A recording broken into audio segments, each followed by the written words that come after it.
Cristiano রোনালদোর পর এবার তার ছেলের হাত ধরে পর্তুগিজ ফুটবলে নতুন আলো। বাবার পথে এগিয়ে চলেছেন রোনালদো জুনিয়র। মাত্র 14 বছর বয়সেই পর্তুগাল অনূর্ধ্ব 15 দলের হয়ে প্রথম গোলের স্বাদ পেলেন তিনি। শুধু একটি নয়, করলেন 2 গোল। আর সেই গোলেই ক্রোয়েশিয়াকে হারিয়ে ভ্লাতকো মার্কোভিচ আন্তর্জাতিক টুর্নামেন্টে শিরোপা জিতেছে পর্তুগালের অনূর্ধ্ব 15 দল। রোববার ক্রোয়েশিয়ায় অনুষ্ঠিত ম্যাচে 3-2 গোলের জয় পায় পর্তুগাল। ম্যাচের 13তম মিনিটে বাঁ পায়ের নিখুঁত ফিনিশিংয়ে দলকে এগিয়ে নেন জুনিয়র রোনালদো। গোল করার পর বাবার বিখ্যাত CUO উদযাপন করতেও ভোলেননি তিনি। স্টেডিয়ামে তখন যেন ফিরে এলো এক পুরনো রোনালদো মুহূর্ত।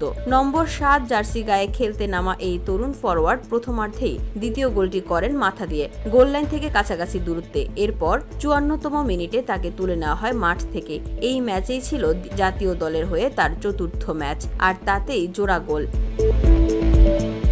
পর্তুগিজ ফুটবল ফেডারেশনও সামাজিক যোগাযোগ মাধ্যমে খুশি গোপন করেনি। ইনস্টাগ্রামে লেখা হয়, ক্রিশ্চিয়ানো জুনিয়রের প্রথম CU পর্তুগালের হয়ে। রোনালদো জুনিয়রের এমন পারফরমেন্সে বাবার গর্বিত হওয়াটাই স্বাভাবিক। 2003 সালে জাতীয় দলে অভিষেকের পর থেকে এখন পর্যন্ত 136 গোল করে পুরুষদের আন্তর্জাতিক ফুটবলে সর্বোচ্চ গোলদাতার স্বীকৃতি রোনালদোর।